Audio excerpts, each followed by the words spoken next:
करना है कि भगवान का जो पवित्र नाम है उसका जप करना है ना। तो ये जो पवित्र नाम का जप है, इसके लिए हम सभी एकत्रित होते हैं, है ना। ऐसा नहीं कि भक्त केवल एकत्रित होने के लिए, खुद दूसरे को जानने के लिए या दूसरे से दूसरे का व्यवहार करना है, वो सब ठीक है, लेकिन जो मुख्य मुद्दा है वह यह है कि किस प्रकार से हम प्रभु का नाम जप सकें। जो ट्रांसेंडेंटल लव है, जो ट्रांसेंडेंटल नेम है प्रभु का, वो किस प्रकार से हम अपने अंदर या जो हम हैं वास्तव में, वास्तविकता जो हम जिसके अंश है, उसकी प्योरिफिकेशन के लिए उसको किस प्रकार हम फीड कर सके, है ना। जैसे इस बॉडी को हम किस प्रकार फीड करते हैं, इस बॉडी को हम व्यंजन द्वारा या पानी द्वारा, हवा द्वारा फीड करते हैं ना। केवल भूख, खाना तो हम फीड करते हैं, लेकिन हवा भी इम्पोर्टेंट है सब। तो जो हरिनाम है वो आत्मा का भोजन है, आत्मा को वो चाहिए होता है। तो हरिनाम दो काम करता है। हरिनाम कौन कौन सा काम करता है? एक पहला दवाई का काम करता है, दूसरा खाने का काम करता है। कोई दवाई आप ऐसे नहीं होगी कि वो डॉक्टर कहे कि ये दवाई है, इस दवाई को जब तक आप बीमार हैं तब तक खाइए, जब बीमारी जब सही हो जाए तो भी खाइए। ऐसा कोई डॉक्टर नहीं कहेगा। क्यों? क्योंकि वो दवाई केवल बीमारी सही करने के लिए होती है, पर हरिनाम जो होता है वो बीमारी सही भी करता है और उसके बाद उसको फीड भी करता है, मतलब उसको पुष्ट भी करता है। किसको पुष्ट करता है? आत्मा को। आत्मा का जो आत्मज्ञान है, आत्म तत्व जो है, उसको फीड करना। तो हरिनाम इस प्रकार से है। श्री चैतन्य महाप्रभु द्वारा एक ही मतलब एक वांग्मय लिखा गया शिक्षाष्टकम के नाम से। उस शिक्षाष्टकम में भी जो शुरुआत की है महाप्रभु ने, वो इस नाम की महिमा के ही ऊपर की। चेतो दर्पण महाजनम भव महादावा अग्नि निवापन क्षय कैर्व चंद्रिका वितरणम विद्यावधि जीवनम, ऐसे करके श्लोक है। तो वहां पे भी इस नाम का बहुत ही महत्वता बताई गई। तो आज हम इस श्लोक को देखेंगे जो बहुत इंपॉर्टेंट, या मैं कहूँ सबसे इंपॉर्टेंट श्लोक है उपदेशामृत का। खैर सभी श्लोक इंपॉर्टेंट है, सभी बात, हर एक बात इंपॉर्टेंट है, कोई भिन्नता नहीं है किसी में। लेकिन ये जो बात है जो आज हम करने जा रहे हैं वो आधारशिला है ना। ये आधार है भक्ति का। भक्ति का आधार है नाम, है ना। तो जो भगवान का नाम है वो क्या है, उसका गुण क्या है, उसकी लीला क्या है, ये सभी के विषय में श्री रूप गोस्वामी हमें बताते हैं, है ना। तो इस श्लोक में हम यही देखेंगे। तो मैं अपनी स्क्रीन शेयर कर रहा हूँ। आप लोगों को अगर स्क्रीन शेयर ना हो या आवाज ना आए तो आप लोग बीच में बोल सकते हैं। और ठीक है।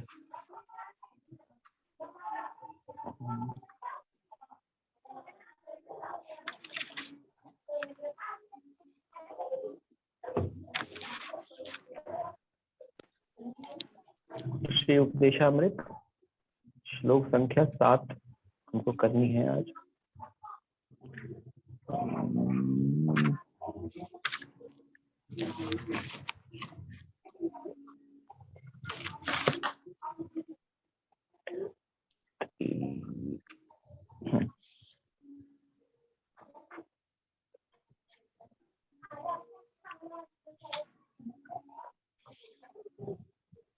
ये श्लोक है, स्यात् कृष्ण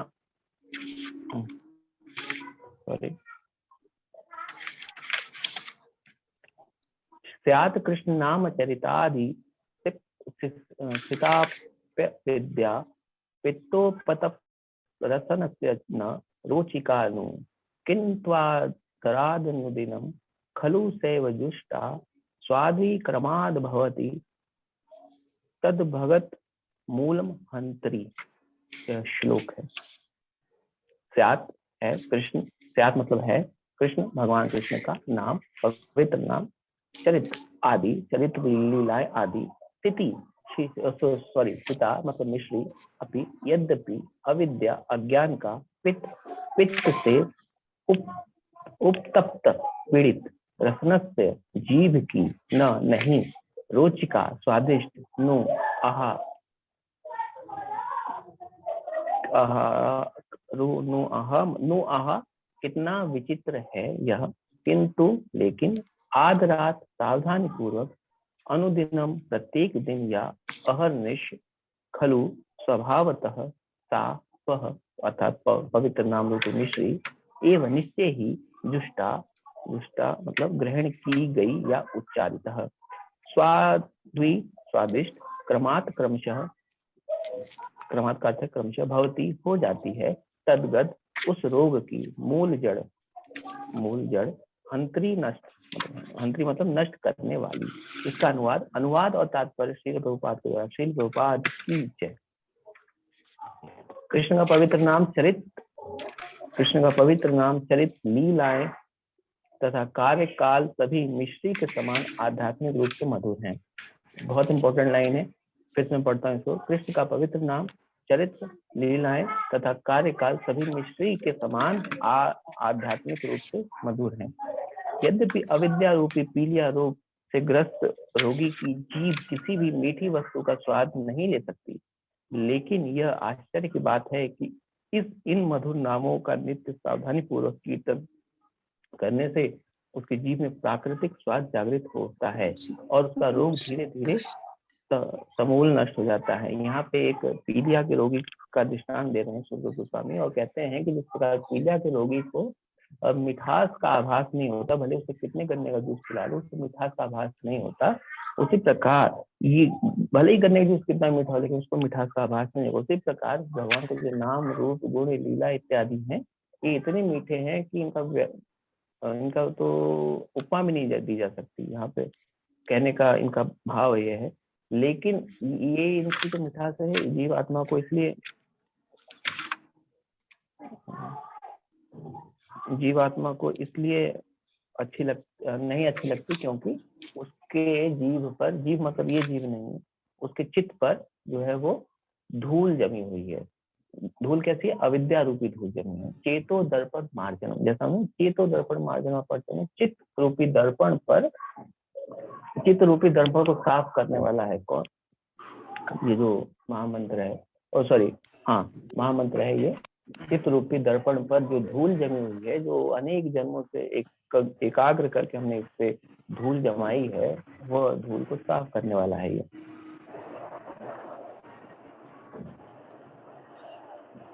यद्यपि अविद्या रूपी पीलिया के रोग से ग्रस्त रोगी की जीभ किसी मीठी वस्तु का स्वाद नहीं ले सकती। तो इस महामंत्र का जो महिमा है, या महामंत्र की जो या उपमा दी जा रही है श्री रूप गोस्वामी द्वारा, वह एक गन्ने के जूस के द्वारा दी जा रही है ना। और जो हमारी अविद्या है वो पीलिया के रोग के द्वारा हमारी उपमा उससे की जा रही है। तात्पर्य हम पढ़ते हैं, प्रभुपाद जी क्या लिखते हैं। भगवान कृष्ण का पवित्र नाम, उनके गुण, लीलाएं इत्यादि सच्चिदानंद स्वरूप है। इसका मतलब क्या है कि सभी भगवान का नाम, भगवान खुद, भगवान की लीलाएं, इसमें कोई भिन्नता नहीं है, अभिन्न है ये, और सच्चिदानंद है। मतलब सब में जो क्वालिटी प्रभु में है वो क्वालिटी जो आत्म जो गुण है या जो परमात्मा गुण है, वो सभी गुण इन पवित्र नाम में, इन गुण में, इन लीलाओं में आते हैं या मिलते हैं। ठीक है। अतएव स्वभावतः वे सबों को प्रिय लगने वाली मिश्री के समान अत्यंत मधुर हैं। अतएव इसलिए स्वभावतः वे सबों को प्रिय लगने वाली मिश्री के समान अत्यंत मधुर है। किंतु अज्ञान की तुलना पीलिया रोग से की गई है, जो पित्त के स्राव से उत्पन्न होता है। पीलिया से ग्रस्त रोगी की जीभ मिश्री का स्वाद नहीं ले पाती, अपितु पीलिया के रोगी को मीठी वस्तु कड़वी लगती है। जिस प्रकार पीलिया के मरीज को मीठी वस्तु कड़वी लगती है, उसी प्रकार हमें भगवान का नाम जपने में बड़ा कष्ट होता है। हमें नींद आती है, हमें थकावट होती है, हमारा गला सूख जाता है, हम परेशान हो जाते हैं, हम चाहते हैं कि कब खत्म हो, हम चाहते हैं कब, है ना। माला करने का एकमात्र लक्ष्य क्या होता है? कैसे खत्म हो माला, ये लक्ष्य होता है। माला खत्म करने का ही बहुत लक्ष्य होता है हमारा, कि माला खत्म कैसे हो, यही लक्ष्य होता है। तो अभी हमारे लक्ष्य क्यों ऐसा है? क्योंकि हमारी जो हमारे चित्त है वो दूषित है, वो अविद्या द्वारा दूषित है। इस कारण हमें ऐसा प्रतीत होता है। आप में से किसी का माइक जो है वो अनम्यूट हो गया है, आप प्लीज म्यूट कर लीजिए।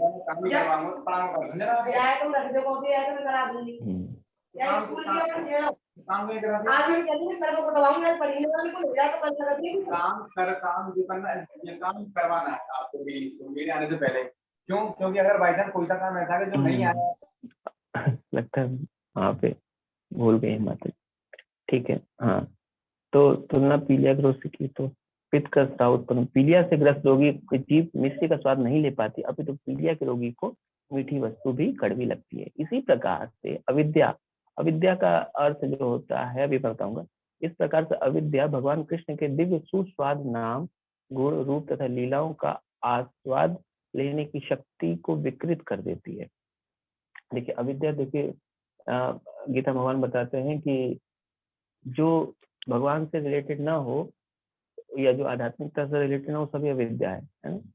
चाहे आप बहुत बड़े साइंटिस्ट हो गए हैं, चाहे आप बहुत बड़े कलाकार हैं, या जो आप चाहे आप बहुत बड़ा कुछ भी हो, लेकिन इसमें भगवान नहीं हो, सब अविद्या के अंतर्गत आता है ना।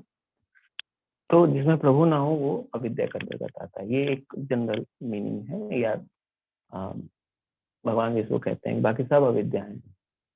अब यहाँ पे एक अविद्या की बात यहाँ पे समझनी चाहिए, जो फिलोसफिकल अविद्या होती है, कि हमें पता ही नहीं होता कि क्या काम कैसे करना है, क्या और क्या फिलोसफी है ना। फिलोसफिकल अविद्या भी होती है, उसके पीछे का दर्शन ही नहीं मालूम होता हमें, वो भी एक तरह से अविद्या है, अविद्या के अंतर्गत आता है। मतलब कि जो चीज जैसी है उसको वैसा ना जान के उसका विपरीत जानना अविद्या के अंतर्गत आता है। ठीक है, तो हम क्या है, हम है आत्म तत्व, मतलब आत्मा, भगवान के अंश, ममैवांश जीवलोके, भगवान के अंश है। ठीक है, और भगवान का जो अंश है, जो जीव है, उसका क्या एकमात्र कर्तव्य है, नित्य कृष्णदास है ना, ये एकमात्र कर्तव्य है और ये एकमात्र ड्यूटी है। इसी ड्यूटी को जो भूलना है, इसी ड्यूटी को जो विस्मरीकरण है, उसको बोला जाता है अविद्या। मतलब जो चीज हमें करनी है वो उसका हमें ज्ञान नहीं है, और उसका ज्ञान इसलिए नहीं है क्योंकि हम, हमारे जो चित्त पे धूल जमी हुई है अविद्या की, है ना। तो ये जो चीज हमें करनी है, कि जो हमारा जो नित्य स्वरूप है उसको भूल जाना अविद्या है ना।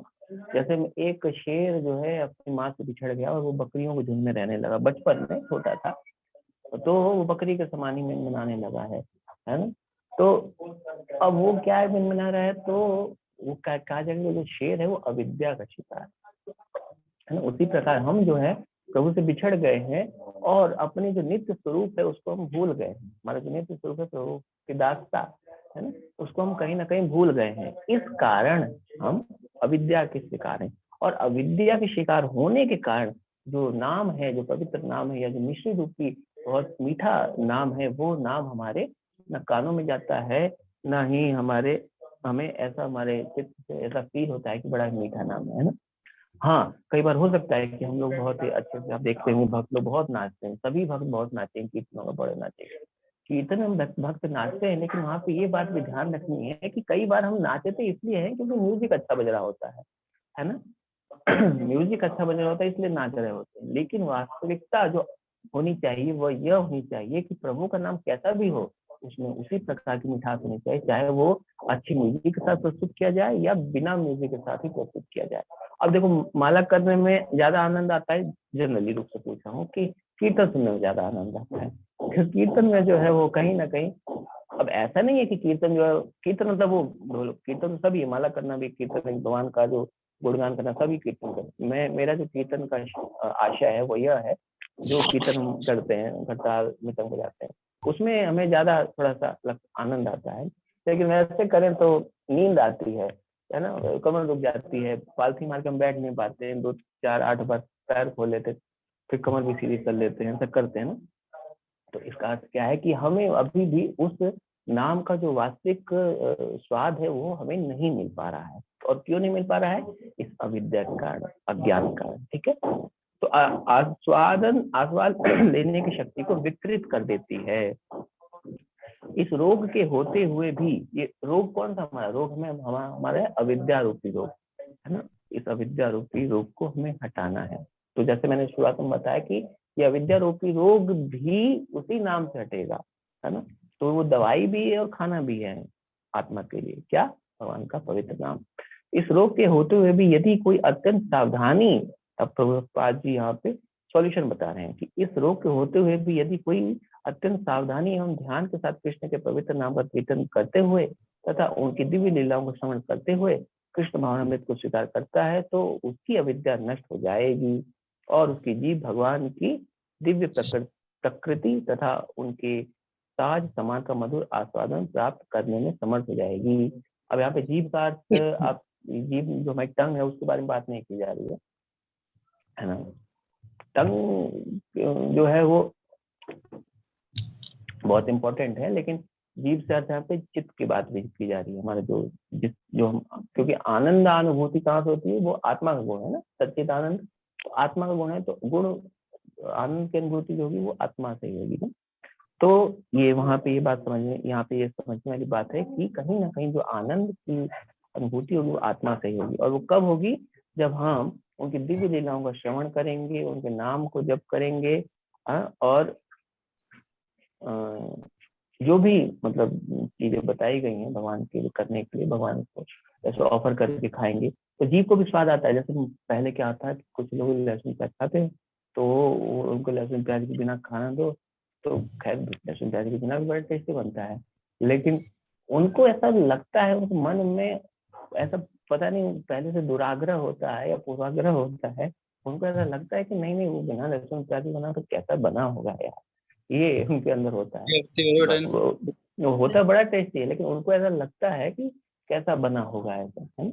तो वो कहाँ का, वो क्यों नहीं टेस्ट आ रहा है उनको, क्योंकि उनके चित्त पर वो जीभ पे तो कोई भी चीज जाएगी तो अच्छी लगेगी ना, लेकिन मतलब जो चीज जीभ को, जो जीभ के विषय है वो अगर जीभ पे गया तो अच्छा लगेगा ही लगेगा, और जो चीज अच्छी है तो अच्छी लगनी ही चाहिए, भले ही प्रसाद हो या आपका सामान्य भोजन हो, अच्छी तो लगेगा। लेकिन क्यों वो अच्छा नहीं लगता, क्योंकि कहीं ना कहीं जो चित्त पे वो अविद्या रूपी अविद्या जो है वो बैठी हुई है, ठीक है।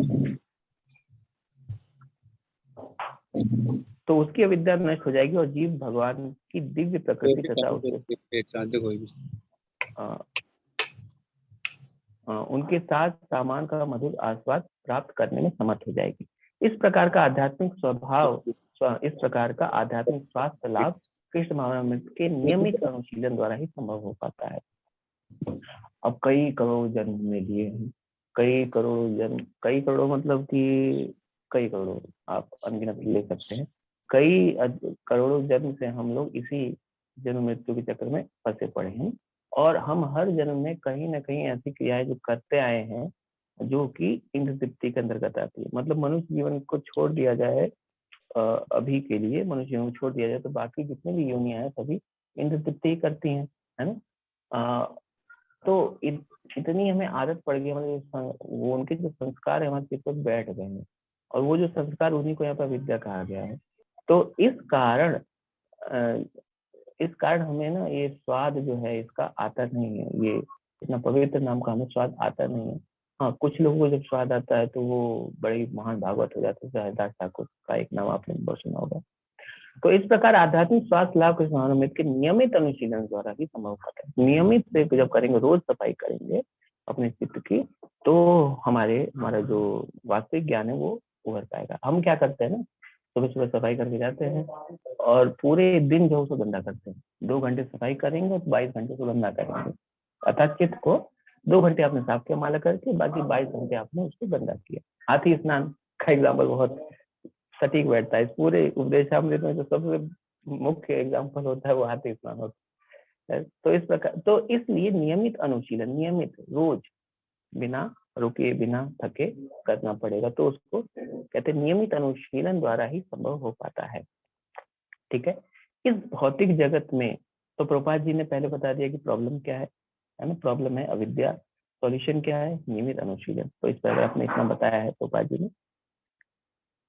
और किसके लिए नियमित अनुशीलन करना है, भगवान के पवित्र नाम का जो आस्वादन है किस प्रकार से कर सके, इसलिए उनका अनुशीलन करना है, ठीक है। इस भौतिक जगत में जब कोई कृष्ण भावनामृत की अपेक्षा भौतिक जीवन शैली में अधिक रुचि लेता है तो वो रुग्ण अवस्था में है, ऐसा समझा जाता है। मतलब कि अगर आप भगवान के विषय में बात ना करके भौतिक विषयों में ज्यादा रुचि लेते हैं, भौतिकता में ज्यादा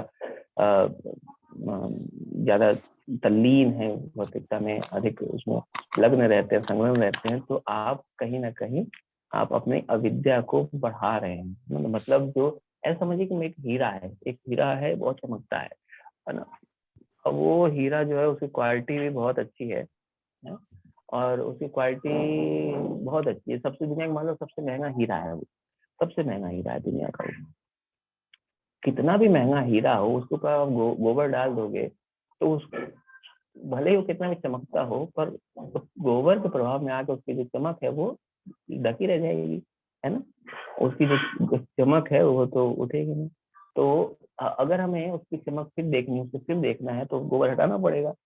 लेकिन गोबर हटाना नहीं है, तो उसको आप गोबर डालते ही रहे, डालते ही रहे, डालते ही रहे, डालते रहे, डालते रहे।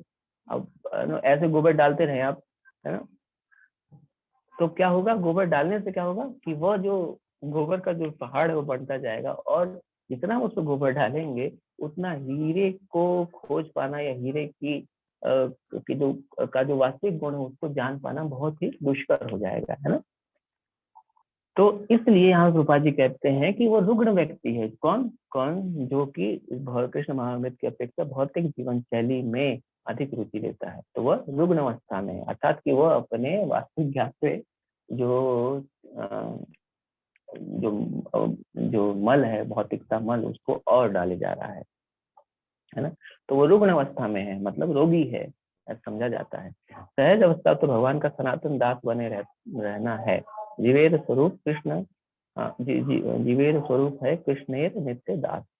यह स्वस्थ अवस्था तब चली जाती है जब जीव कृष्ण की माया शक्ति के बाह्य गुणों से आकर्षित हो जाता है। ये सभी जो यहाँ पे माया के विषय में बताया जाएगा या विद्या के विषय में बताया जाएगा, वो सभी कहीं ना कहीं भगवान की बहिरंगा शक्ति द्वारा ही यहाँ पे बताया गया। तो यहाँ पे ये जो ब्रैकेट में लिखा गया है ये वास्तविक लक्षण है किसका? आत्मा का जो वास्तविक कर्तव्य वो ये है, जीवरे स्वरूप है कृष्ण नित्य दास। ये स्वस्थ अवस्था तब चली जाती है जब जीव कृष्ण की माया शक्ति के बाह्य गुणों से आकर्षित होकर कृष्ण को भूल जाता है ना। भगवान को भूलना ही दुनिया का सबसे बड़ा दुख है ना। अब देखिए, दुख और सुख की परिभाषा कई स्तर पे की जाती है, कई बार इंद्रिय स्तर पे की जाती है, मानसिक स्तर पे, बौद्धिक स्तर पे और आध्यात्मिक स्तर पे, है ना। तो जो लोग कहते हैं, अगर ऐसा कहूँ कि भगवान को भूलना ही सबसे बड़ा दुख है, कुंती महारानी भी इस प्रकार बोलती है। कुंती महारानी की शिक्षाओं में अगर आपने पढ़ा हो तो ऐसा बोलती हैं कि आपको भूल जाना ही दुनिया का सबसे बड़ा दुख है, ऐसा बोलती है। तो अगर कोई सामान्य व्यक्ति इसको पढ़े तो कहेगा ऐसा कैसे हो सकता है, हम तो बड़े खुश रहते हैं। लेकिन उनको ये पता नहीं कि खुश आप जो है वो इंद्रिय स्तर पे है, कहीं ना कहीं आप इंद्रिय स्तर पे जो सुखी है मान रहे अपना, और इंद्रिय जो है अशाश्वत है ना, इंद्रिय जो है अशाश्वत है। तो इंद्रिय स्तर पर सुखी होना, अगर मान ली इंद्रिय जो अशाश्वत है, और इंद्रिय के स्तर पर जो सुख मिलेगा वो भी अशाश्वत है ना। उसी प्रकार मन भी रहता है हमारे साथ, मन जो है जो शटल बॉडी वो हमारे साथ रहती है हमेशा, लेकिन वह भी एक स्तर तक अशाश्वत ही है, शाश्वत केवल आत्मा ही है। ठीक है। तो जब हम आत्मा के वास्तविक ज्ञान को छोड़ के, आत्मा के वास्तविक जो डोज है उसको छोड़ के अन्य डोज पर खुश रहेंगे तो अशाश्वत ही होगी। ठीक है। तो यहाँ बताने जब हम भगवान को छोड़ के जो माया है उनके प्रलोभन में आ जाते हैं तो हम क्या है, हम कृष्ण को भूल जाते हैं। और ये जो अवस्था है ये अविद्या की अवस्था है, ये अविद्या को बढ़ाने की अवस्था है ना। ये माया का संसार दुराश्रय कहलाता है, मतलब जो इसमें रहना बहुत कठिन है। ऑफकोर्स कठिन है ना माया का संसार। आप देखो, हम सभी लोग जो है सुबह से लग जाते हैं रात तक, किस लिए? अपने अस्तित्व को बचाने के लिए, है ना। कमाएंगे नहीं तो खाएंगे क्या, खाएंगे नहीं तो जिएंगे कैसे, ये सब, है ना। आप देखेंगे तो हम अपने अस्तित्व को बचाने के लिए बड़ा ही मेहनत कर रहे होते हैं। दुराश्रय बहुत बहुत कठिन आश्रय है यहाँ, मतलब रहना। ठीक है। तो ये माया का जो संसार है वो दुराश्रय कहलाता है, जिसका अर्थ है मिथ्या या बुरी शरण। जो दुराश्रय में श्रद्धा रखता है उसे निराशा ही प्राप्त होती है। मान लीजिए कि आपको प्रभुपाद जी एग्जाम्पल दे देते, तो मान लीजिए कि आप टॉयलेट में गए और आप ये समझ गए वाह बड़ी सुगंधी आई वहां से, तो क्या होगा? आप परेशान ही होंगे, है ना। बड़ी सुगंधी लेने थोड़ी नहीं जाते हैं वहां पे, है ना। तो दुराश्रय है वो आपकी उस इच्छा को पूरी करने के लिए, है ना। उसी प्रकार आनंद रूपी आनंद जो हमें चाहिए उसको पाने के लिए जो दुनिया है, ये जो जो धरती, ये जो जिस जिस दुनिया में हम रह रहे हैं, ये जो भौतिक संसार है, ये दुराश्रय है ना, मिथ्या या बुरी शरण। जो दुराश्रय, जो खालम अशाश्वतम, अशाश्वत भी है। जो दुराश्रय में श्रद्धा रखता है उसे निराशा ही प्राप्त होती है ना, आशा ही प्राप्त होती है।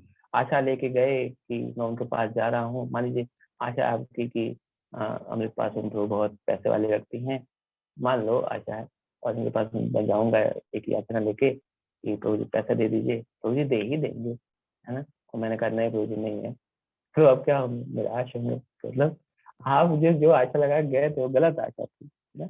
उसी प्रकार इस दुनिया में हम ये आशा लगा के रहते हैं कि हमें सुख मिलेगा, पर हमें सुख मिलता नहीं है।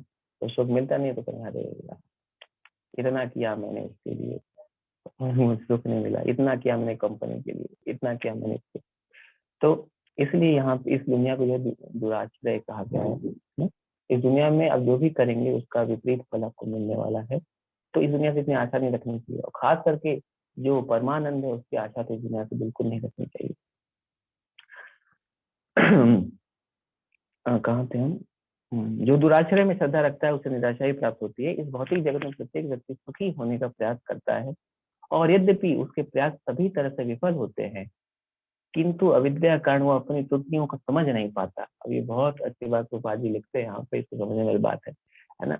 अविद्या के कारण वो अपनी त्रुटियों को समझ नहीं पाता, वो गलती पे गलती कर किए जाता है, लेकिन वह, ये अगली लाइन में पढ़ देता हूँ मैं, लोग एक त्रुटि को दूसरी त्रुटि से सुधारना चाहते हैं। तो अब देखेंगे इस दुनिया में जितने भी जो हम लोग काम करते हैं, वो करते हैं और उसका नकारात्मक फल मिलता है ना। उसका नकारात्मक फल मिलता है हमको, और जब नकारात्मक फल मिलता है तो उस नकारात्मकता को सॉल्व करने के लिए फिर हम एक सॉल्यूशन निकालते हैं। वो सॉल्यूशन आगे जाके फिर एक प्रॉब्लम बन जाता है ना। समझ रहे हैं विषय को? प्रॉब्लम थी पहले, प्रॉब्लम थी, प्रॉब्लम का सॉल्यूशन आया। जब प्रॉब्लम थी एक जगह से दूसरी जगह जाना, लोगों ने गाड़ी बना दी, है ना, गाड़ी बना दी, गाड़ी बन गई तो फिर प्रॉब्लम हो गई, क्या? गाड़ी बहुत ज्यादा हो गई, प्रॉब्लम होगी ना। गाड़ी बनाई तो सॉल्यूशन था वो, लेकिन गाड़ी बहुत ज्यादा हो गई। अब सॉल्यूशन फिर से बनाया जाएगा, फिर फ्लाईओवर बनाया जाएगा। फ्लाईओवर बना, फ्लाईओवर बना तो फ्लाईओवर को ऊपर भी गाड़ी थी, फ्लाईओवर के पीछे भी गाड़ी थी, फ्लाईओवर फुल। अब दूसरी रोड बनाई जाएगी, अब सॉल्यूशन हो रहा है, ये देखो, दूसरी रोड बनाई जाएगी, फिर उस रोड पे भी जाम, इस रोड पे भी जाम, नीचे भी जाम तो था ही। अब इस रोड के ऊपर भी एक फ्लाईओवर बनाया जाएगा। अभी कुछ देश में ऐसा हो रहा है कि डबल डबल फ्लाईओवर बन रहे हैं, तो इस रोड के ऊपर फ्लाईओवर बन जाएगा, बनाया जाएगा। आप देख रहे हैं एक प्रॉब्लम को सॉल्व करने के लिए एक सॉल्यूशन दिया जाता है, और वो सॉल्यूशन फिर आगे जाके एक प्रॉब्लम में परिणत हो जाता है। अब हर जगह फ्लाईओवर बन गया, हर जगह गाड़ी बन गई, अब गाड़ी बहुत अच्छे से चल रही है, फ्लाईओवर भी अच्छा चल रहा है। अब फिर एक प्रॉब्लम, क्या? पॉल्यूशन हो गया। अब ये प्रॉब्लम हो गया। अब इस प्रॉब्लम को हटाने के लिए कुछ और करेंगे, फिर और प्रॉब्लम हो जाती है, हो जाता है ना। तो ये दुनिया ऐसी ही है। तो हम एक गलती को सुधारने के लिए अलग अलग गलतियां करते रहते हैं। हम ये नहीं समझते कि हमें जो प्रॉब्लम हो रही है वो कहीं ना कहीं हमारी इच्छाओं अनुसार होती है, काम अनुसार, कामानुसार होती, काम के अनुसार हो रही है ना। ये नहीं समझते, लेकिन हम एक गलती को सुधारने की दूसरी गलती करते हैं, हमें ऐसा लगता है कि जो दूसरी गलती वो सॉल्यूशन है, पर वो और ज्यादा प्रॉब्लम क्रिएट करती है ना। जैसे कुछ आपने एक ऐड सुना होगा कि कैंट देता है सबसे शुद्ध पानी, सुना होगा ना? कैंट देता है सबसे शुद्ध पानी। वो तो वास्तव में कैंट नहीं देता है सबसे शुद्ध पानी, कैंट नहीं दे, कैंट की ये विसार ही नहीं है कि वो सबसे शुद्ध पानी दे दे। सबसे शुद्ध पानी प्रभु ही देते हैं, है ना। हम लोग क्या करते हैं कि हम लोग पहले शुद्ध पानी लेते हैं, उसको गंदा करते हैं, गंदा करने के बाद फिर हम एक कॉलेज बनाते हैं जिसे हम IIT कहते हैं या इंजीनियरिंग कॉलेज कहते हैं। उसमें फिर इंजीनियर डालते, इंजीनियर बनाते हैं। फिर इंजीनियर बनाने के बाद हम क्या करते हैं, कहते हैं कि आप एक ऐसा आविष्कार करो जिससे पानी शुद्ध हो जाए।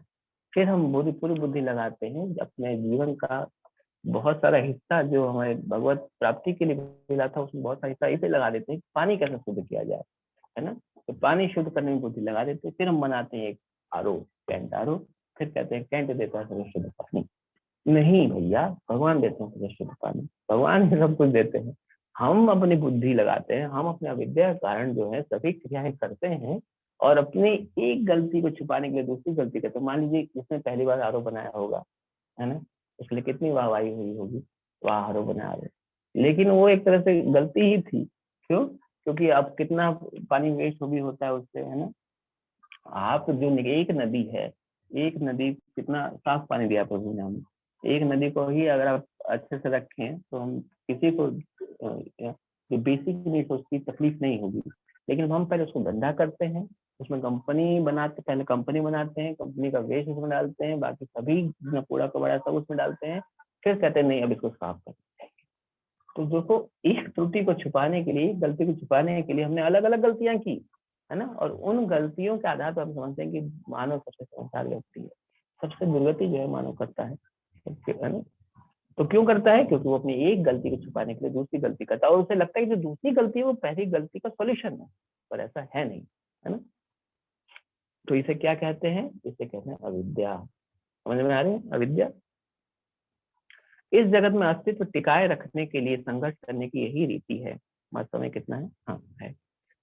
के लिए संघर्ष करने की यही रीति है। यदि ऐसी अवस्था में किसी को कृष्ण भावनामृत ग्रहण करने की सुखी होने की सलाह दी जाती है तो वो ऐसे उद्देश्य को स्वीकार नहीं करता, है ना। अब मान लो कि कोई इस कार्य में लगा हुआ है, त्रुटि को छिपाने के लिए सॉल्यूशन ढूंढ रहा है ना। मतलब उसके अनुसार सॉल्यूशन और हमारे अनुसार त्रुटि, मतलब समझता है। तो उसको कहो कि प्रभु जी ये रही गीता, ये रही माला, ये करिए, सुखी हो जाइए। वो कहेगा प्रभु जी देखो मैं क्या कर रहा हूँ, टाइम है मेरे पास, है परेशान करने आ गए। तो क्योंकि वो उसे लगता है कि बड़ा ही परेशान व्यक्ति है, तुम जानते नहीं इतना परेशान, इतना बिजी रहता हूँ, तुम्हें क्या पता है ना कितना भाई काम करता हूँ मैं, कितना मैं कितना देश सेवा समाज सेवा कर रहा हूँ, तुम्हें क्या पता, तुम्हें क्या, तुम पुस्तक माला लेके गीता लेके बैठ। वास्तव में विद्या पूर्वक कार्य जो है वो माला गीता वाला ही कर रहा होता है, बाकी तो विद्या वाले पूर्वक कार्य कर होते हैं। और उनको ऐसा लगता है कि वो सही कार्य करे, पर ऐसा होता नहीं है, ऐसा सच में नहीं होता। देखिए कोई चीज अगर सही है तो उसका परिणाम भी सही होना चाहिए ना, है ना, उसका जो रिजल्ट होना चाहिए सही आना चाहिए। अब वो लोग जो भक्त नहीं है और इस दुनिया को सुखी बनाने के लिए कई सारी क्रियाएं कर रहे हैं, तो उनको ऐसा लगता है कि सही काम कर रहे हैं, पर उनका जो फल आता है वो गलत ही आता है ना। जैसे साइंटिस्ट है, साइंस ऐसा नहीं था कि इंटेंशन उनका जो है खराब था, कि गाड़ी बनाने का, कि वो बस पिघला दे, ओजोन लेयर में छेद कर दें, या जो भी उनको जो भी उनका इंटेंशन वो नहीं था, लेकिन हो गया ना, है ना, हो गया। तो उनका जो परिणाम निकला उनकी क्रिया का, वो जो परिणाम निकला वो बड़ा ही घातक है। और ये परिणाम दर्शाता है कि उनकी जो क्रिया है वो गलत थी, है ना। जैसे किसी ने पेपर दिया, पेपर देने के बाद जो रिजल्ट आएगा, तो रिजल्ट दर्शाता है कि आपकी जो मेहनत थी वो गलत थी या सही थी, है ना, या सही दिशा में थी या कितनी थी, सब बता सकता है वो एक रिजल्ट। जो मूल्यांकन करने वाला व्यक्ति होगा वो उस प्रमाण पत्र को या उस अंक पत्र को देख के बता देगा कि आपने कितना पढ़ा है, कितना नहीं पढ़ा है, कितना पढ़ना चाहिए था, या क्या त्रुटि रहेगी, सब बता देगा वो ना। तो इस बात को ध्यान रखना चाहिए कि यदि ऐसी अवस्था में किसी कृष्ण भावनामृत ग्रहण करने सुखी होने की सलाह दी जाती तो ऐसे उद्देश्य को स्वीकार नहीं करता, क्योंकि उसे अविद्या रूपी जाल में घिरा पड़ा है, वो नहीं जानता या नहीं समझना चाहता है। ठीक है, अब आगे चलते हैं। यह कृष्ण भावनामृत आंदोलन सारे विश्व में इसी निपट अज्ञान को दूर करने के लिए प्रसारित किया जा रहा है। सामान्य जनता अंधे नेताओं द्वारा गुमराह की जाती है। मानव समाज के नेता, चाहे वह राजनीतिज्ञ हो, दार्शनिक हो या विज्ञानी, अंधे हैं क्योंकि वे कृष्ण भावना भावित नहीं है। सभी लोग अब यहाँ पे अज्ञानी हैं, है ना। अभी हम अज्ञानी उनको बोल रहे हैं, इसका अर्थ नहीं कि हम बहुत ज्ञानी व्यक्ति हो, नहीं। अज्ञानी कहीं ना कहीं हम भी हैं, लेकिन हम अपनी बात अभी नहीं कर रहे हैं। अभी हम दूसरे के बारे में बात कर रहे हैं कि वो उनकी जो अज्ञानता है थोड़ी हमसे ज्यादा है, हमारी अज्ञानता कम है, क्योंकि हम भगवान का नाम तो ले रहे हैं कम से कम, तो हमारी उनसे थोड़ी कम है, लेकिन हम भी अभी अज्ञानी ही हैं, है ना। तो आप देखिए जो संसार को चलाने वाले लोग हैं, जो राजनेता हैं, जो दार्शनिक व्यक्ति हैं, जो वैज्ञानिक हैं, ये सभी जो है वो अज्ञानता से भरे पड़े हैं, है ना। और अज्ञानता से भरे पड़े हैं तो किस प्रकार से उसको खिला पाएंगे। जैसे मान लीजिए कि मुझे मैं इतना मुझे जो है वो सॉफ्टवेयर की जानकारी नहीं है कंप्यूटर की, है ना, और कह देंगे कि प्रभु जी आप किसको सही करें, अगर प्रभु जी कह दे कि हाँ बिल्कुल सही कर दूंगा मैं, और तो प्रभु जी क्या सही करेंगे उसको, जो चीज सही हो सकता है उसको भी खराब कर दें, है ना, क्योंकि उसको उनकी जानकारी नहीं है, उसके परिप्रेक्ष्य में, उसके संदर्भ में, उस लैपटॉप या सॉफ्टवेयर के संदर्भ में प्रभु जी जो वो अज्ञानी है। ठीक है, उसी प्रकार ये जितने लोग हैं जो दुनिया को सुखी बनाना चाहते हैं वो वास्तव में अज्ञानी ही है। तो इस अज्ञानता के रथ पे वो सवार हैं, अज्ञानता के रथ पे सवार हैं, तो ज्ञान के विश्व में थोड़ी ना पहुंच जाएंगे, है ना, अज्ञानता के रथ पे सवार रहोगे तो दिक्कत ही होगी, है ना। ठीक है, मान लीजिए कि गाड़ी चल रही है रात को, गाड़ी रात को चल रही है और आप वो जो हेडलाइट है वो जली नहीं रही है, अज्ञानता को अंधकार से या तमस से भी डिनोट किया जाता है ना, जले ना, कहाँ पहुंचोगे, लक्ष्य पहुंचोगे या कि कहीं और पहुंचेंगे आप कहीं और पहुंचेंगे। ठीक है, तो वास्तव में लक्ष्य पाने के लिए वो विद्या, जो वास्तविक विद्या है भगवान का, भगवान की जो नॉलेज है या जो अपनी, सॉरी मैंने ऊपर जो हमने पढ़ा कि जो भगवान की दासता जो है वो जानना कि हमारा जो नित्य स्वरूप है, ये जीवेर स्वरूप है नित्य कृष्ण दास, है ना, वो नित्य कृष्ण जो दास है वो वाली वास्तविकता जब हमें नहीं पता चलेगी, जब तक नहीं पता चलेगी तब तक हम इसी प्रकार से उपद्रव मचाते रहेंगे, है ना। ठीक है, ठीक है, हाँ, तो कौन कौन, सभी लोग वास्तव में अंधे ही हैं या सभी लोग अज्ञानी ही हैं, क्योंकि वो कृष्ण भावनाभावित नहीं है। भगवद गीता के मतानुसार चूंकि वे नास्तिक जीवन शैली के कारण समस्त वास्तविक ज्ञान से वंचित रहते हैं, अतः वे वास्तविक धूर्त और मनुष्यों में अधम है। धूर्त, देखो धूर्त का मतलब होता है कि बेकार व्यक्ति, जो भी धूर्त है मतलब जो सुधर नहीं सकता ऐसे, और अधम का मतलब गिरा हुआ, ठीक है, लेकिन यहाँ पे बता रहे हैं कि उससे भी, उसमें भी जो श्रेष्ठ है, मान लीजिए कि आप कहें कि तुम गधे हो, इस गधे को हम ऐसे कह देते हैं, गधा एक बहुत अच्छा जानवर है, लेकिन एक युक्ति बन गई है कि गधा मतलब कोई बेवकूफ व्यक्ति, ऐसे बोल दिया जाता है तुम गधे हो, और अगर बोल दिया जाए तुम गधों के सरदार हो तो क्या हुआ कि मतलब तुम टॉप मोस्ट का मूर्ख व्यक्ति हो, है ना। तो वही बात है हम जो गीता में प्रभु बताते हैं, न माम दुष्कृतिनो मूढ़ा प्रपद्यन्ते नराधमः मायया पाहित ज्ञाना आसुरम भावामिश्रिता। जो धूर्त मनुष्यों में अधम निपट मूर्ख हैं, इनका ज्ञान मोह के द्वारा अपहृत हो चुका, अपहृत मतलब अपहरण जिसका हो जाए, अपहृत हो चुका है, और जो असुरों या नास्तिकवादी स्वभाव धारण किए हैं वे मेरी शरण में नहीं आते। तो ये लोग भगवान की शरण में नहीं आते, है ना। जिनको गीता दो, माला दो, लेक्चर के लिए बुलाओ, प्रसाद के लिए बुलाओ, प्रसाद के लिए तो आ जाएंगे नहीं, चलो मान लो कि नहीं आते, तो ऐसे लोग जो है वो धूर्त व्यक्ति हैं या मूर्ख व्यक्ति हैं। ठीक है, ऐसे लोग कभी भी कृष्ण की शरण में नहीं आते, और जो कृष्ण की शरण में जाने के इच्छुक हैं वो उनका वे विरोध करते हैं। ऐसे लोग जो आपका विरोध करें तो आपको ये श्लोक याद आ जाना चाहिए, 7.15 तो मतलब ऐसे नहीं याद आना चाहिए, लेकिन हाँ आपको पता होनी चाहिए कि ऐसा क्यों ये कह पा रहे हैं, क्यों, क्योंकि वो उनका जो ज्ञान, उन पर करुणा भाव होना चाहिए कि आपको वास्तविकता का ज्ञान नहीं हो रहा है ना, जो जो वास्तविकता है उसका नॉलेज आपको नहीं है ना, ऐसा हमारा भाव उनके प्रति होना चाहिए। तो क्यों, और ये भी ज्ञान होना चाहिए कि ऐसा क्यों है, क्योंकि वो कहीं ना कहीं मोह द्वारा ग्रसित है, अपने मोह के द्वारा वो कहीं ना कहीं संघर्ष कर रहे हैं, इसलिए वो आपका विरोध करते हैं। तो कोई आपका विरोध करे तो उसको करुणा भाव से देखना चाहिए, है ना, कि नहीं कोई नहीं, ये कहीं ना कहीं हमारे हम हमारे इतना ये नहीं समझ पा रहे हैं, इसलिए ऐसा कह रहे हैं। और उनको अगर मान लो परिवर्तित करना, कई बार हम प्रचार करते हैं लोगों को परिवर्तित करने के लिए, तो अगर बोलने से नहीं व्यक्ति सुनता है, फिर आपकी वो देखता है डिटर्मिनेशन कितनी, दृढ़ता कितनी है ना, वो दृढ़ता को देखते देखते देखते आपके प्रति फिर अनुरक्त होता है। तो इस प्रकार से उसको फिर हम प्रीच करते हैं या प्रचार करते हैं। ठीक है, तो उनका भी विरोध करते हैं, किनका, जो लोग भगवान का नाम लेते हैं, भगवान शरण में रहते हैं। जब ऐसे नास्तिक लोग यहाँ पे नास्तिक शब्द के दो अर्थ में बता देता हूँ, कई जगह आपको मिल सकता है। नास्तिक का एक अर्थ होता है वो है कि हम जानते हैं जो भगवान को नहीं मानते हैं, और नास्तिक का एक और अर्थ होता है जो शास्त्रों को नहीं मानते हैं या वेदों को नहीं मानते हैं, उनको भी नास्तिक कहा जाता है। कुछ ऐसे दर्शन हैं, चारवाक, जैन, बौद्ध, तो वो लोग वेदों को नहीं मानते, तो उनको भी नास्तिक कह दिया जाता है।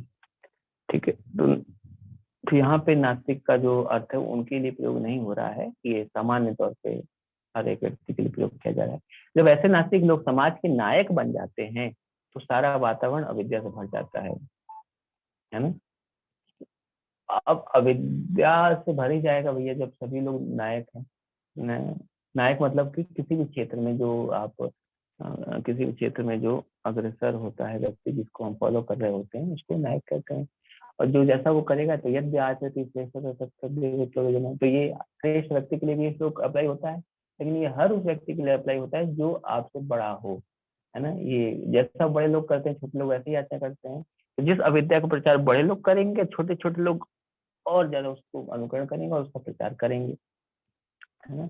इस कारण जो अविद्या एक ने फैलाई अपने नायक होने के अधिकारित्व को प्राप्त करके, और उसके जो फॉलोअर हैं उसने उस अविद्या को और ज्यादा उसमें बढ़ाया, है ना।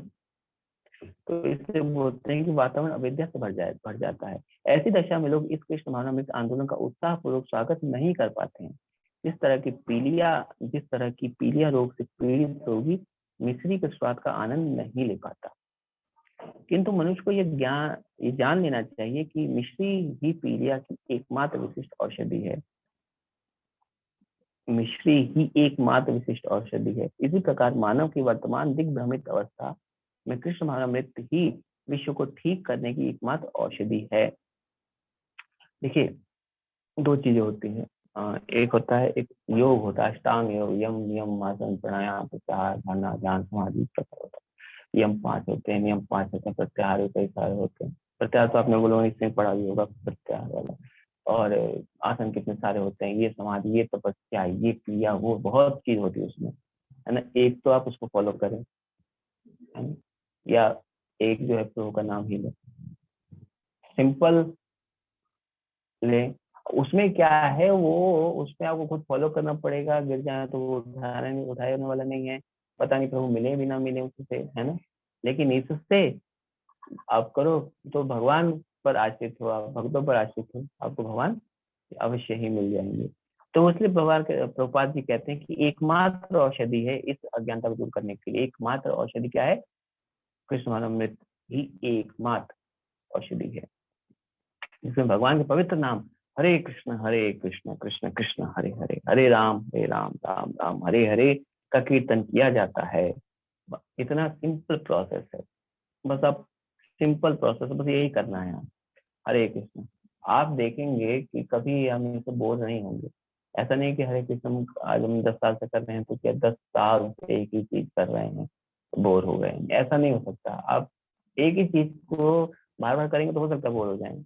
मान लीजिए गुलाब जामुन है, ये रोज अच्छा लगता है हमको, रोज मिले खाने को, आप बोर हो जाएंगे, है ना। रोज मिले खाने को तो वो बोर हो जाएंगे, भले ही कितनी अच्छी चीज है, बोर हो जाएंगे आप। लेकिन भगवान का नाम जो है कितना भी लें, कभी तक लें, आप कभी बोर नहीं होंगे, है ना। क्योंकि ये नाम ही ऐसा है, ये दवाई है। तो शुरू शुरू में हो सकता है कि परेशानी हो, लेकिन जो कुछ आप ऐसे सन्यासियों से मिले होंगे या ऐसे बड़े भक्तों से मिले होंगे जो कई सालों से भगवान का नाम ले रहे हैं, और उनसे पूछो कि आपको बोरियत नहीं होती, उसमें नहीं, और तो और आनंद आता है ना। तो एकमात्र जो दवाई है और जो खाद्य पदार्थ है आत्मा का, वो है महामंत्र, भगवान का नाम। यद्यपि कृष्ण भावनामृत रुग्ण व्यक्ति के लिए अत्यंत रोचक नहीं लगता। रुग्ण मतलब जिसके ऊपर तक कूड़ा भरा पड़ा है, जिसके चित्त पर धूल जमी पड़ी है, बहुत मोटी परत है।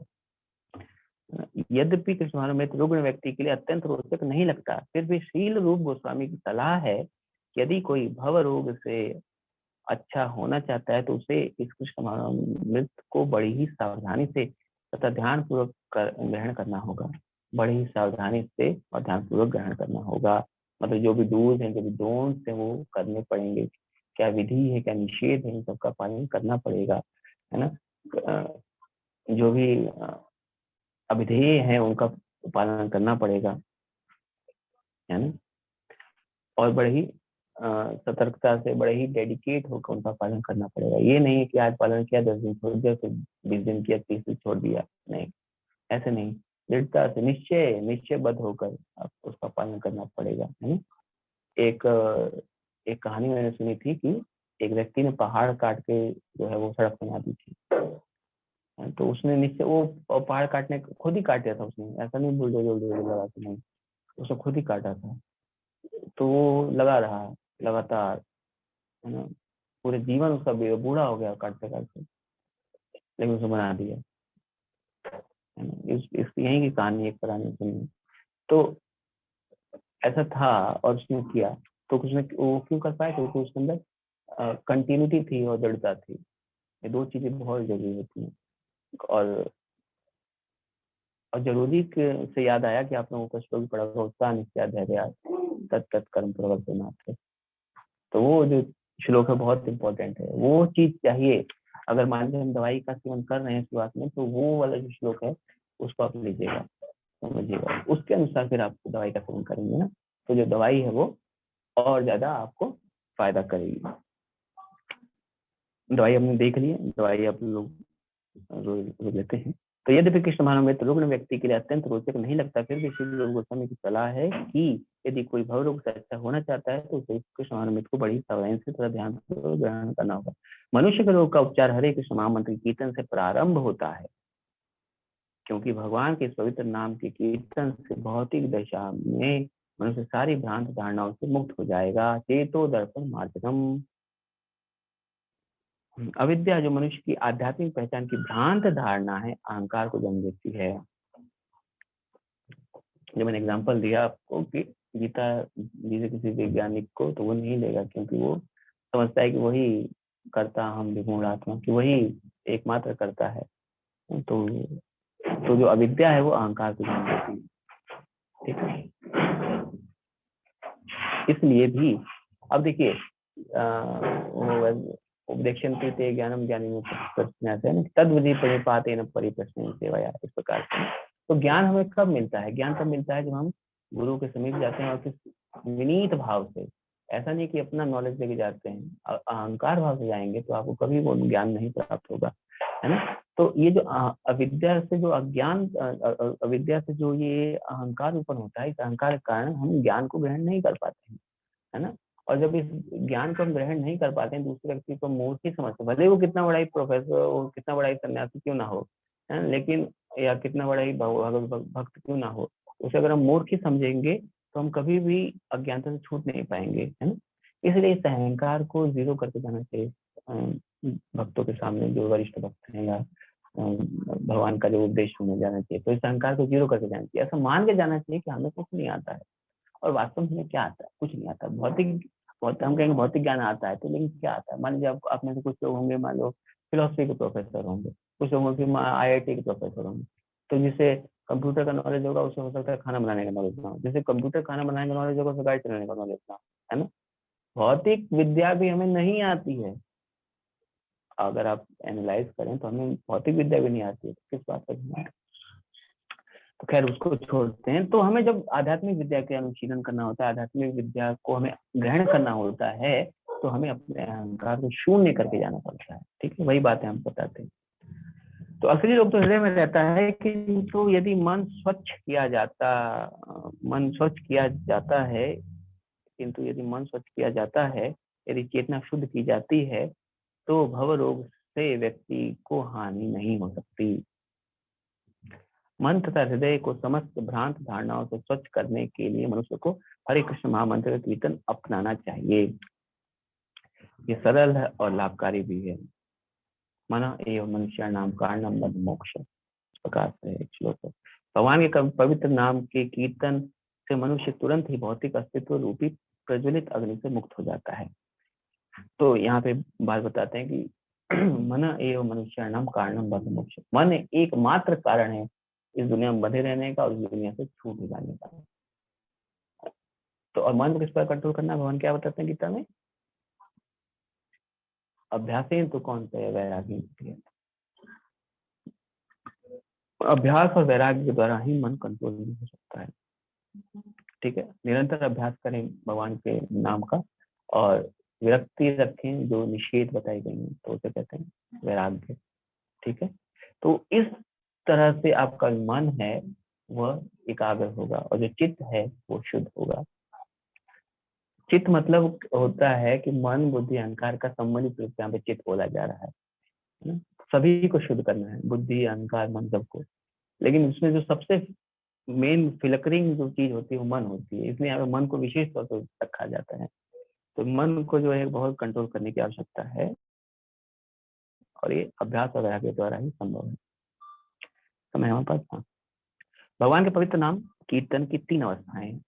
अब ये 3 अवस्थाएं हमें याद रखनी चाहिए कि हम कीर्तन करते हैं, कीर्तन मतलब जब माला करते हैं तो वो भी कीर्तन है, कीर्तन करते हैं ढोल नगाड़े बजा के तो वो भी कीर्तन है। भगवान का हम यहाँ पे क्या कर रहे हैं, हम कीर्तन ही कर रहे हैं।